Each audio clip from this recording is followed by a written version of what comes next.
वक्रतुंड महाकाय सूर्यकोटी समप्रभ निर्विघ्नं कुरु मे देव सर्वकार्येषु सर्वदा। गुरुर्ब्रह्मा गुरुर्विष्णुः गुरुर्देवो महेश्वरः गुरुः साक्षात् परब्रह्म तस्मै श्री गुरवे नमः। मूकं करोति वाचालं पंगुं लंघयते गिरिं यत्कृपातमहं वन्दे परमानन्दमाधवम्।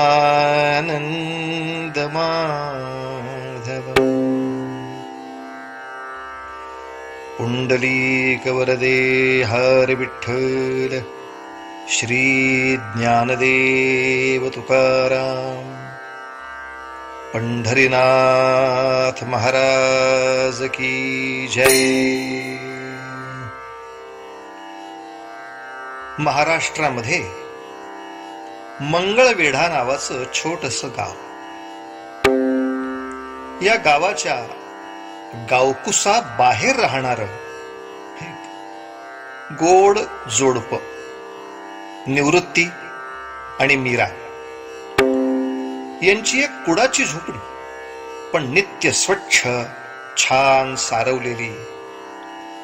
अंगणामध्ये तुळशी वृंदावन, सायंकाळी छोटीशी दिवली तिथे तेवत ठेवायची. घरामध्ये रुक्मिणी पांडुरंगाची मूर्ती, त्याची नित्य पूजा. हे दोघही एकादशीचा उपवास करत. शिवाय ते यजमान म्हणजे निवृत्ती यसकर हे पंढरपूरची वारी दर एकादशीला करत होते महाराज. कपाळी बुक्का असायचा, गळ्यात तुळशीची माळ असायची आणि या तुळशीच्या माळेला स्मरूनच वागणं बोलणं सगळं अगदी सच्चेपणाचं होतं. त्यामुळं गावातली माणसं विश्वासानं त्याला काम सांगत. एकदा झालं असं, कोरेगाववरनं एक विठ्ठल भक्त शेतकरी मंगळवेढ्याला आला आणि म्हणाला इतकंच, निवृत्ती बाबा, माझ्या शेतामध्ये यंदा खूप आंबे आलेत आणि ते पांडुरंगाला अर्पण करायचेत.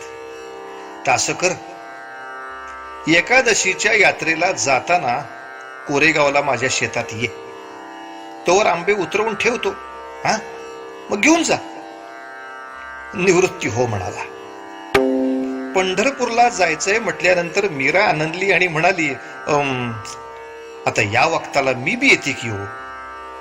निवृत्ती म्हणाला, अगं वेडे, तू गरबरशी, आता काही दिवसांनी तुला पोर होणार, तुला एवढं चालणं झेपल का? मीरा म्हणाली, जमल की हो, माझ्या पोटातल्या बाळाला माझ्या सगट चंद्रभागेची आंघोळ होईल बघा, हा पुंडलिकाचं दर्शन होईल, येते की. का कोणास ठाऊक निवृत्तीला तिचा हट्ट काही मोडवला नाही. दोघ जण निघाले. जाता जाता ती आंब्याची पेटी पण घेतली. डोक्यावर आंब्याची पेटी आणि त्याच्यामध्ये शेतकऱ्याची चिठ्ठी. आंबे मोजून घेतले होते, ते आता पांडुरंगाला अर्पण करायचे होते. पण पंढरपूर आता अगदी कोस दीड कोसावर फक्त राहिला असेल. एवढ्यात एक अतिशय म्हातारा, खांगलेला, अगदी पोट खपाटीला गेलेलं, अंगाला थरथर थरथर थरथर येथे बिचारायच्या असा इसम समोर येऊन उभा राहिला. खूप भूक लागली जी, काही खायला देता का? निवृत्ती म्हणाले, बाबा रे, म्या पण गरीबच आहे, माझ्याजवळ काही तुला द्यायला आता काही नाही. या पाटीमध्ये आंबे आहेत, पण ते मोजलेले आहेत आणि ते पंढरीनाथाला पोचवायचे. दुसरे चिठी वय बाबा, मी खोटेपणा करणार नाही. हा, यातला एक आंबा तुम्हाला द्यायचा आणि देवाला फसवायचं, ते नाही जमायचं. हा, चल चल चल मीरा, चल पुढे जाऊ. पण का कुणास ठाऊक मीराला असं वाटलं की एवढा भुकेला वाटसरू आहे, उपाशी आहे बिचारा, अगदी थरथरतोय. या भुकेल्या माणसाला आंबा दिला तर काही विठ्ठल रागवायचं नाही. तिनं हळूच त्या पाठीतला एक आंबा अलगद काढून घेतला आणि त्या भिक्षेकऱ्याच्या झोळीत टाकला. तसा तो म्हातारा थरथर कापत असताना सुद्धा हळूच म्हणाला, अगं हे आंबा म्हणजे वासावरनं जरा आंबट वाटतोय. या आंबट चिंबट काय माझ्या म्हाताऱ्याला सोसणार नाही, तूच का. आणि जरा कुठे ओटीमध्ये तो आंबा घेतला, 5 पावलं पुढे टाकली, माग तो भिक्षेकारी दिसेनासा सुद्धा झाला. आणि एवढ्यात मीराच्या पोटात पहिली कळ आली. ती कळ आल्या बरोबर तिनं हाक मारली, अव अव पंढरपुरा पाव येतो येऊन असं काही वाटत नाही बघा. हिथं आडुशालाच थांबते सावलीला, तुम्ही ते आंबे देऊ द्या फक्त. हा, हिथं पडक्या भिंतीपाशी थांबते. निवृत्तीच्या लक्षात आलं. तो घाईघाईनं पंढरपूरची वाट चालू लागला. तिकडे जाऊन आंबे देऊया आणि काही माणसं मदतीलाही बोलवूया या विचारानं घाईनं पुढे गेला. पण ही बिचारी भिंतीला टेकून बसली, झाडाच्या सावलीत बसली. तिनं ओटीमध्ये ठेवलेला तो आंबा थोडासा चोखून बघायला सुरुवात केली. आणि मग वाटलं की अरे हे तर गोड आहे. ते भिक्षेकऱ्याला आंबट आंबट कसं काय वाटलं देव जाणे. अच्छा, एखाद्या वेळी देवानच येऊन माझ्या ओटीत परसाद तर दिला नसेल. त्या परसादाचा अवमान नको व्हायला. सगळा आंबा व्यवस्थित चोखून खाल्ला. दुसरी कळ आली, तिसरी कळ जी आली ती बाळाला घेऊनच. नुकतंच जन्मलेलं ते गोड बाळ अलगद उचललं, आपल्या पदरामध्ये गुंडाळलं. अगदी शेजारीच हाताशी असलेल्या टोकदार दगडानं वार कापली. सगळाच अनुभव पाहिला होता. पण धीराची बाई कुठल्या बळावर स्वतःचं बाळणपण केलं देव जाणे, पांडुरंगच जाणे. पण एवढ्यात चंद्रभागेचं पाणी घेऊन 2 सुईणींना घेऊन निवृत्ती धावत धावत तिथं आला. चंद्रभागेचं पाणी त्या पोरावर शिंपडलं आणि म्हणाला, बघ बघ मीरा, अगं तुझी इच्छा पुरी झाली बघ. चंद्रभागेच्या पाण्याने आपल्या बाळाची आंघोळ झालीच. आंब्याच्या पाठीमध्ये आता राहिलेला कापडाचा धाडपा होता, त्यात बाळाला गुंडाळला. परत जाणाऱ्या काही बैलगाड्या होत्या. त्या बैलगाड्यातून घाईनं मंगलवेढ्याला परत आले. पण का कोणास ठाऊक त्या भिक्षेकर्यानं मीरेला आंब्याचा प्रसाद दिला आणि तो प्रसाद चोखून खाऊन झाला. आणि हे आमचे कुलदीपक आले म्हणून तेव्हापासून निवृत्ती त्याला चोखा असंच म्हणायला लागले. हा आमचा चोखा म्हणजे हा हा हा हा चोख त्या पंढरीनाथाचंच रूप आहे, अगदी पंढरीच्या पांडुरंगाचं रूप आहे.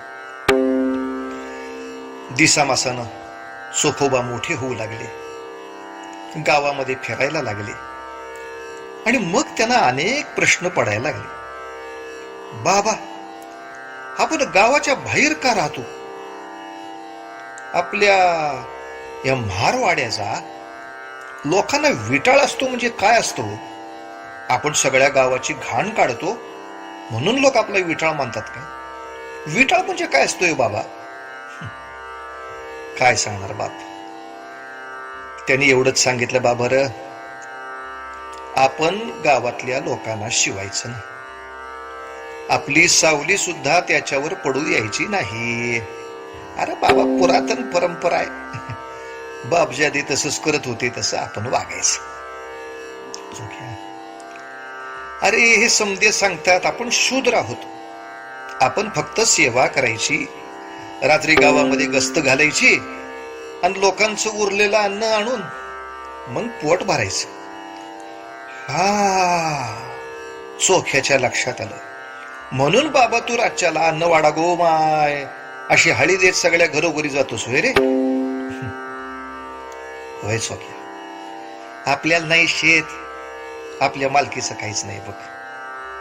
गावच्या अन्नावर जगायचं आणि समजा नाही मिळालं अर्ध पोटी राहायचं.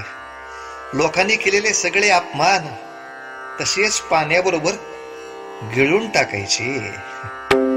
पण चोख्या, या सगळ्यातनं विसावा एकच आहे, पंढरीची वारी. त्या वारीमध्ये हा त्रास नाही बघ, उच्च नीच नाही, कोणाचा अवमान नाही, कोणाची हडहड नाही, सगळीकडे आनंदाचं वातावरण. वा वा वा वा वा. आणि हा पंढरीचा महिमा ऐकता ऐकता त्या छोट्या चोखोबाची समाधी लागून जायची आणि सहज चोखोबांच्या मुखातून शब्द यायचे, खरंच बाबा पंढरीचे सुख नाही त्रिभुवनी, पंढरीचे सुख नाही त्रिभुवनी. प्रत्यक्ष चक्रपाणी, प्रत्यक्ष चक्रपाणी उभा असे, पंढरीचे सुख नाही त्रिभुवनी.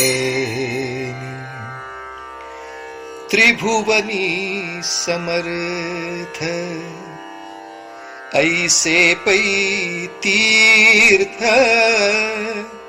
त्रिभुवनी समर्थ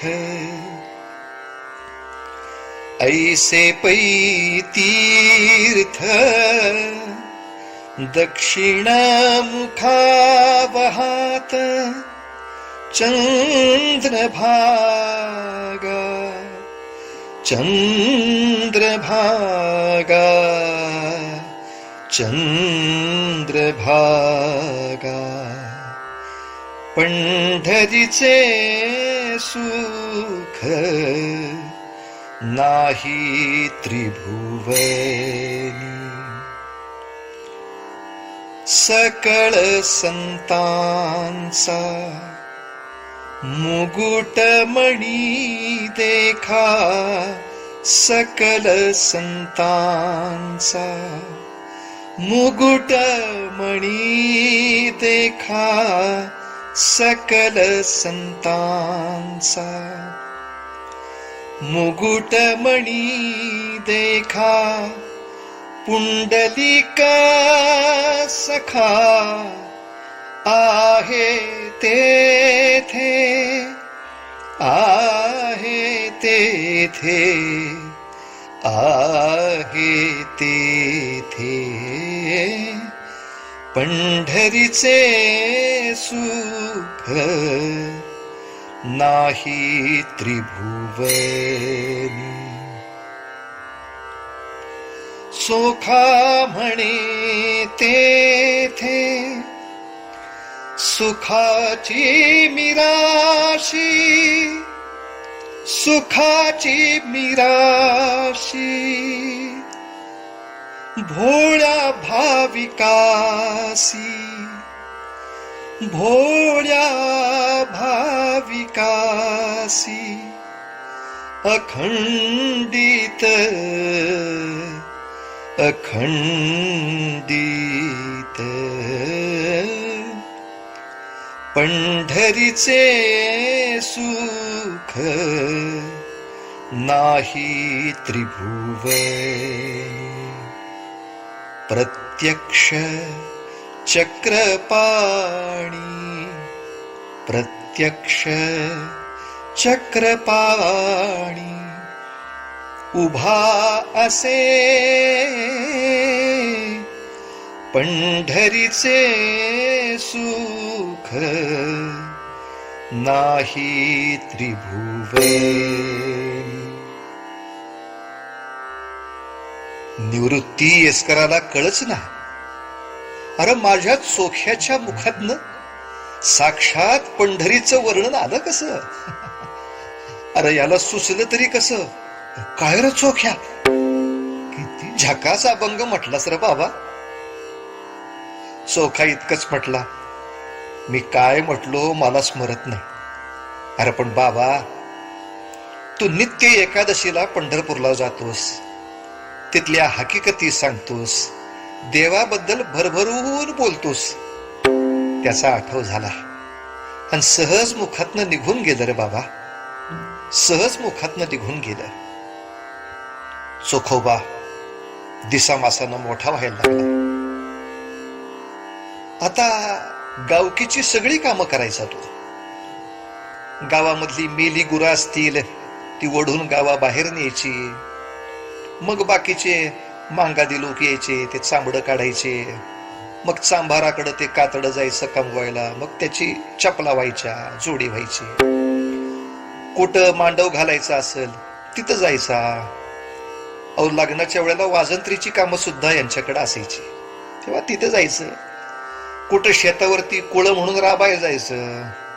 पण ही सगळी गावकीची कामं करून सुद्धा वारी मात्र करायला लागला. आता बाबांच्या बरोबर वारीला जायला लागला. त्या वारीच्या आनंदानं वेडा व्हायला लागला. आणि एके दिवशी दशमीचा दिवस होता. आता उद्या एकादशी, उद्या जायचं वारीला. पण एवढ्यात निवृत्ती म्हणाला, सोख्या, उद्या पंढरीला नाही जाता येणार. का हो बाबा, काही दुखतंय का? काही ताप वगैरे आला का तुला? नाही रे लेकरा, पण काय आहे, उद्या पहाटेपासून आपल्या गावचे जे पाटील आहेत ना, त्यांच्या घरला जायचंय. त्यांच्याकडे कसलीशी पूजा आहे मोठी. मग दारापुढं मांडव घालायचं आहे, 2 पहारी, मग ते लाकडं फोडायची आहेत. हा, आणि पाटलाच्या कामाला नाही म्हणून चालायचं नाही बाबा. गाव कुसा बाहेर का होईना, नीट राहायचंय. आता मात्र सोख्याच्या मनाची घालमेल सुरू झाली. बाबा, मी एकटाच जाऊ का पंढरीला? मला वाट माहिती ना, बाकी वारकरी वगैरे असतात ना, मग पुढे गेलं की हा मग लगेच येतो ना परत. आईचं काळीच धास्तावलं. नाही रे बाबा लेकरा, ते नाही जमायचं. अरे पंढरी काय जवळ आहे? एक वेळ मी तुझ्या संगतीन, पण एकला जाऊ नको. सोखा हिरमुसला. अगं माय, तू कशी येणार? माझी धाकटी बहीण आहे ना घरात, निर्मळा. तिला कडे खांद्यावर तुला खेळावायला लागणार आहे. तुला पंढरपूर पर्यंत नाही चालता येणार तिला घेऊन. काय करावं? आई बाप दोघही त्याला पाठवायला काही राजी होईनात. मोठा पेच प्रसंग होता मंडळी. रात्रीच्या वेळेला मग गावभर भाकरी मागून आलेलाच. ती सगळी भाकरी कुस्करली आणि मग 4 जण बसले तुळशी वृंदावनापाशी देवलीच्या प्रकाशात. छोटीशी निर्मळा, चोखोबा आणि मायबाप. पण त्या देवलीच्या प्रकाशात दिसत होत सोख्या जाम हिरमुसला. त्याला काही करून पंढरीला जायचंय, पण आता काही जायला जमायचं नाही. बरं, त्या महारवाड्यातनं नित्य नेमाने पंढरीला जाणार असं फारसं कोणी नव्हतं. आता 2-3 वारीला जाणार होते, पण पाटलाकडे सगळे कामाला लागले. काय करावं काही समजना. आता गोधड्या अंथरल्या. रात्रीची आता निजनीस करायची ठरली. आणि एवढी बाहेरून साद आली. निवृत्ती बाबा येसकर आहेत का घरात? आता कोण आलं बाबा? अनोळखीच होता. निवृत्ती बाबा जरा बाहेर गेले. कोण रे बाबा तू? काळा कभिन्न इसम उभा होता. डोक्याला मुंडासं बांधलं होतं आणि त्या मुंडाशावर दोरखंडाची वेटोडी ठेवली होती. निवृत्तीनं विचारलं, कोण जे तुम्ही? काय काम आहे? तेव्हा तो म्हणला, आबा तुम्ही का निवृत्ती? वा वा वा वा वा वा. खाली वाकून पाया पडतो देवा, पाया पडतो. अहो काय आहे, मी रंगा नावाचा मांग आहे बघा. मी विष्णुपुराहून आलो. पंढरपूरला जायची इच्छा आहे. लय वर्ष इच्छा होती, पण जमतच नव्हतं. अहो रस्ता ठाव नाही, काम उरकनात. एवढ्याला काम पाठदिशी उरकली बघा. हे आता दोरखंड विणायची काम. कोणातरी यस्करानं सांगितलं, तुम्ही दरवर्षी नाही दर एकादशीला जाता. म्हणून आलो धावत इथं. जाणार ना उद्या तुम्ही? सोख्याला जो आनंद झाला, जो आनंद झाला, वा वा वा वा. उडीच मारलीत पठ्ठ्यानी. बाबा बाबा बाबा बाबा काय मी असली पंढरीची वाट दाखवतो. आई म्हणली, उगा येड्यासारखं काहीतरी बोलू नको. अरे गुडघ्यावर पोडतो, तू काय वाट दाखवणार का? नाही नाही, माझ्या मनात धास्ती येते बाबा. काही ओळखीचं नाही, पाळखीचं नाही माणूस. अरे बाबा अशीच पळी होती. पोरं पळवून तिकडं मग कामाला लावते त्यांना. नाही, जमायचं नाही. एवढा तो आलेला पाहुणा म्हणला, जरा बसू का इथं? पाणी मिळेल का प्यायला? ताण लागली जी. पाणी आणून दिलं त्यांनी, पाणी प्यायलं. मग म्हणला, हे बघा अशी काळजी करू नका. काय आहे, लहानपणी मी पण बरीच पंढरीची वारी केलेली आहे. आता मोठेपणी कामधंद्याला लागल्यावर नाही जमलं. पण पंढरीची मला बी थोडीशी माहिती आहे. तुम्ही दोघं येणार नसाल तर पांडुरंगाची आण घेऊन सांगतो बघा. मी काही गैर माणूस नाही. माझ्यावर जरा विश्वास ठेवा. या पोराला अगदी सुखरूप घेऊन जाईल, सुखरूप आणून सोडीन. लय उपकार होतील. अहो तिथं म्हणे एकादशीच्या वेळेला लय हरिनामाचा जागर असतोय, हे असते ते असते. माझ्या लहानपणी बघितलं होतं, आता काय ते राहिलंय बघायला पाहिजे. लई वड लागली बघा. आणि हे आता दोरखंड नवीन केलेत. हो दोरखंड नवीन केलेत, ते पण तिकडे जरा बाजारपेठीमध्ये खपतील. चंद्रभागेची आंघोळ होईल, बिबीची आंघोळ होईल, शिखर दर्शन होईल. लगेच बाघारी फिरतो बघा. आता तुमच्या घरची भाकरी मी खाल्ली थोडीशी, तुमच्या घरचं पाणी पिणार. असा अन्नाला पारखा होणारा माणूस नाही मी. अगं माझं पोर तसंच तुमचं पोर, अगदी काळजीपूर्वक नेन. बरं काळजीपूर्वक आणीन का कोणास ठाऊक. त्या दोघांना विश्वास वाटला. बा जा, चोख्याला घेऊन जा. मग मात्र चोख्याचा आनंद गगनात मावेना. निवृत्ती यस्कराला कळलं होतं, हा दुसरा तिसरा कोण नाही बाबा. आपल्या हृदयामध्ये आंतरिक खूप ओढ असेल ना, तर पांडुरंग काही ना काही सोय करतोच. कारण चोख्या एका आई बापाला सोडून, त्याची ओळख नाही देख नाही, त्याच्याबरोबर जाणार होय रे तू? चोकोबांच्या मुखातनं सहज शब्द आले, कोणी पंढरीसी जाती वारकरी, कोणी पंढरीसी जाती वारकरी, तयाचे पायावरी भाळ माझे, तयांचे पायावरी भाळ माझे,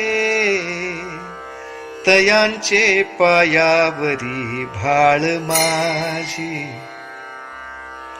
आनंदे तयासी भेटेन आवडी, आनंदे तयासी भेटेन आवडी, अंतरीची गोडी घेईन सुख, अंतरीची गोडी घेईन सुख, अंतरीची गोडी घेईन सुख.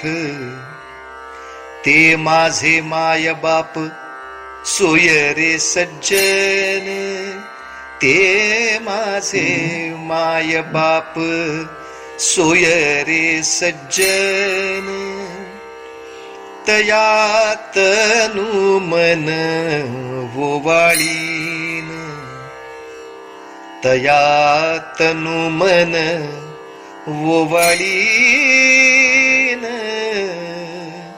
तया तनु मन वोवाळीन सोखा म्हणे ते माहेर निजाचे सोखा म्हणे ते माहेर निजाचे जन्मोजन्मांतरीचे सहकारी जन्म जन्मांतरीचे सहकारी जन्म जन्मांतरीचे सहकारी आनंदे तयासी भेटेन आवडी अंतरीची गोडी घेईन सुख अंतरीची गोडी घेईन सुख अंतरीची गोडी घेईन सुख पंढरीनाथ महाराज की जय. काय पांडुरंगाची कृपा पहा बरं. चोख्याची वारी काही पांडुरंगाने चुकू दिली नाही. दिसामासाने चोखा मोठा झाला. अहो मेहुण पुऱ्याकडून आता चांगली सोयरीक पण चालून आली. चांगली म्हणजे ते तर तयार झाले होते. त्यांच्या घरची सोयरा चोखोबांना द्यायची आणि चोखोबाची धाकटी बहीण निर्मला त्यांच्या पोराला करायची. वा वा वा वा वा वा. लगीन ठरलं, तिथी ठरली आणि एकाच मांडवात दोघांची लग्न अगदी वाजत गाजत पार पडली. पण चोख्याचं भाग्य थोर असं की आपली पंढरीची वारी, आपले संस्कार, आपला पंढरपूरच्या पांडुरंगाच्या भक्तीचा प्रेमा, त्या प्रेमाचा उमाळा, त्या प्रेमातला ओलावा, त्या प्रेमाची तीव्रता, हे सगळं जाणून घेता येईल, मनाने जाणता येईल अशी बायको मिळाली. खरंच अहो पुढच्या कालखंडामध्ये चोखोबांच्या पत्नीनं सुद्धा अतिशय सुंदर अभंग रचना केली आहे बरं. अर्थात रचना केली आहे असं कसं म्हणावं, कारण संत अशी रचना करायला कधीच बसत नसत. त्यांच्या मुखातून त्या क्षणाला जे उत्स्फूर्तपणे शब्द येत, जे त्यांच्या भावनेचं एक ओघवत प्रतीक असे, तेच अभंग म्हणून प्रसिद्ध होऊन पावले. खरंच आपल्या सदाचारानं, आपल्या नामगायनानं चोखोबांनी मंगळवेड्याच्या त्या महारवाड्याचंच पंढरपूर करून टाकलं होतं. कारण चोखा वारीवरनं आला की सगळी वाडीतली मंडळी एकत्र जमायची, त्याला त्याचे अनुभव विचारायची.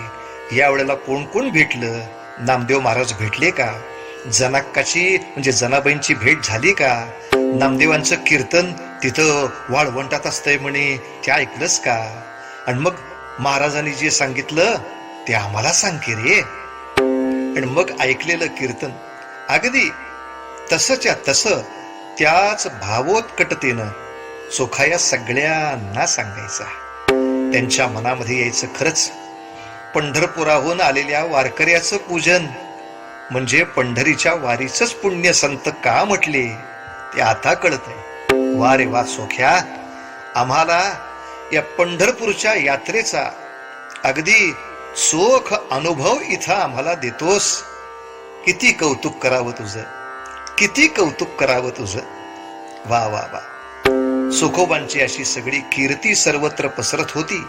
आणि गावामध्ये राहणारे एक अनंत भट नावाचे साधक सात्विक, त्यांनी रस्त्यावरून जाताना हा सत्संग बघितला. अरेच्छा, काय रसाळ वाणी आहे, किती रसाळ शब्द आहेत. ते त्या शब्दाला इतके वेडावले, इतके मोहवले की लोकांच्या नजरा चुकवून, लोकांचं लक्ष बाजूला करून ते मुद्दाम या वाडीमध्ये येत असत. लोकांना विचारून, कधी चोखोबांना विचारून सुद्धा त्यांचे अभंग लिहून घेत आणि ते आपल्या मोठ्या बाडामध्ये जपून ठेवत. या अनंत भटांच्यामुळे आपल्याला इतकी सुंदर चोखोबांची वाणी उपलब्ध झाली बरं. तसंच स्वतः नामदेव महाराजांनी सुद्धा चोखोबांच्या या चरित्रातल्या बऱ्याचशा गोष्टी आपल्या अभंगवाणीमध्ये लिहिल्या आहेत.